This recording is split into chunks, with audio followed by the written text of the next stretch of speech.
یہ مسئلہ بھی خوب ذہن نشین فرما لیجئے۔ کسی کے زخم سے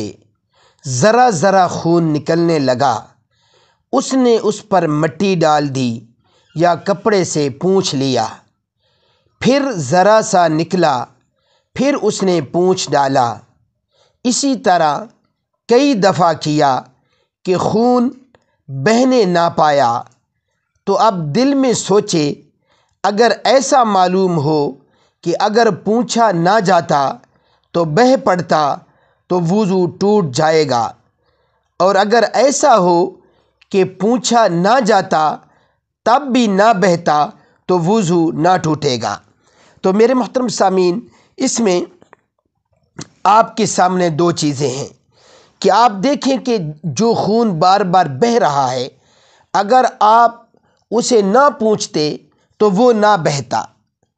تو یعنی نہ پونچھتے تو وہ بہتا بھی نہیں، تو لہٰذا آپ کا وضو نہیں ٹوٹے گا۔ لیکن اگر آپ یہ دیکھتے ہیں کہ اگر اس کو میں پونچھتا ہوں، صاف کرتا ہوں، تو پھر بھی وہ بہہ نکلے گا، تو پھر اس صورت کے اندر وضو ٹوٹ جائے گا، یعنی اس صورت کو دوبارہ سمجھیں۔ اسی طرح کئی دفعہ کیا کہ خون بہنے نہ پایا، تو اب دل میں سوچے اگر ایسا معلوم ہو کہ اگر پونچھا نہ جاتا تو بہہ پڑتا تو وضو ٹوٹ جائے گا، اور اگر ایسا ہو کہ پونچھا نہ جاتا تب بھی نہ بہتا تو وضو نہ ٹوٹے گا۔